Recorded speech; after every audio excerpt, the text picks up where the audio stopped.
11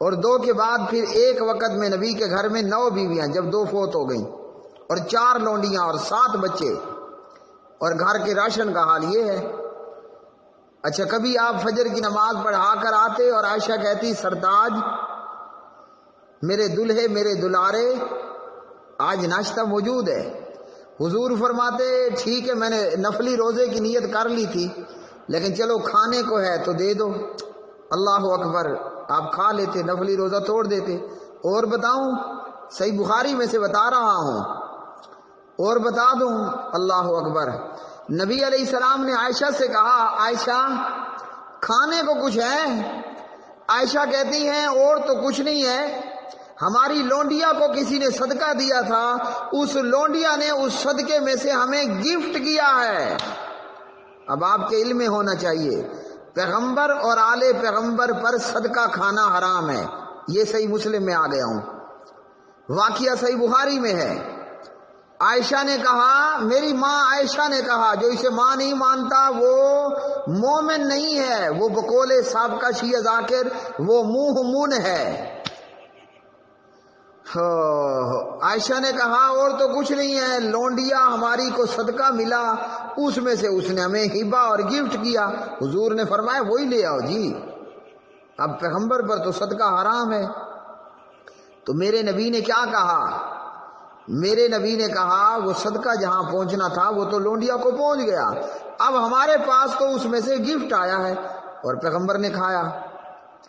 اس محترم کی 9 اور 11 بیویاں، 4 لونڈیاں، 1 2 3 4 5 6 7 بچے۔ اب بتاؤ کیا خیال ہے؟ 11 بیویاں کہاں سے کھاتی تھیں؟ 7 بچے کہاں سے کھاتے تھے؟ 4 لونڈیاں کہاں سے کھاتی تھی؟ اور اتنا ہی نہیں، مہمان نواز ایسے کہ صدقے تیواری تے قربان جاؤں۔ آپ کے پاس اگر مہمان آتا نا، سب سے پہلے آپ اپنی 1 2 3 بیوی 9 بیویوں کے پاس بھیجتے،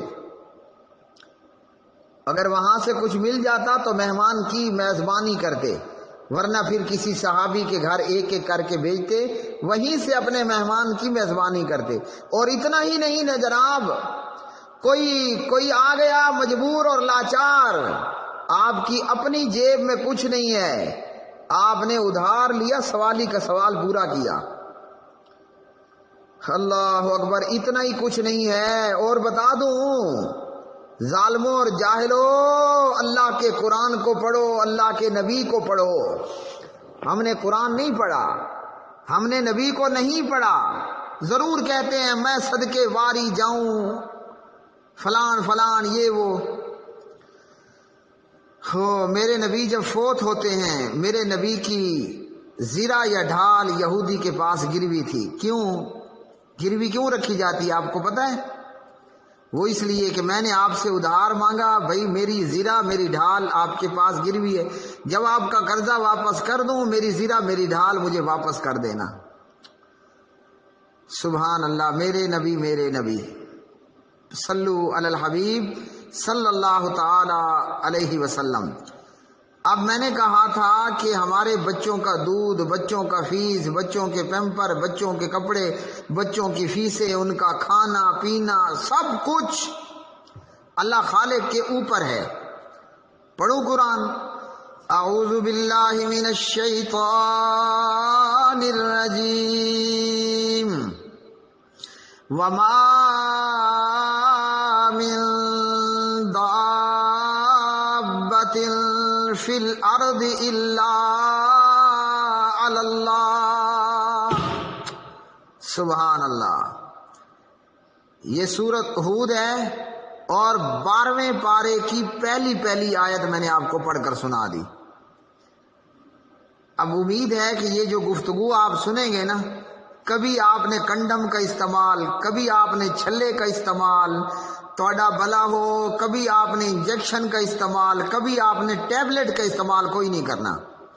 اگر ایمان کہیں تھوڑا بہت چھپ کر بیٹھا ہوا بچا ہوا ہوگا تو میں نہیں کہہ رہا، میری بات نہیں ہے، جس پروردگار نے ایک قطرے میں موجود ایک جرثومے سے سبحان اللہ، یہ 6 فٹ کا 5 فٹ کا یہ اتنا سونا سونا مچھڑا مچھڑا بیبی پیدا کر دیا ہے نا، اس پروردگار کے پاس کھانے کو پلانے کو دینے کو کچھ کمی نہیں ہے۔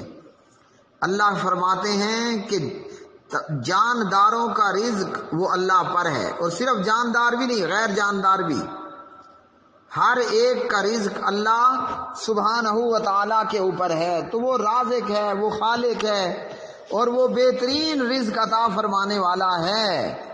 تو بھائی جب روزی روٹی کا ذمہ اللہ کے اوپر ہے، اسی نے ہمیں کھلانا ہے، سب کچھ ہمارے پروردگار پر ہے۔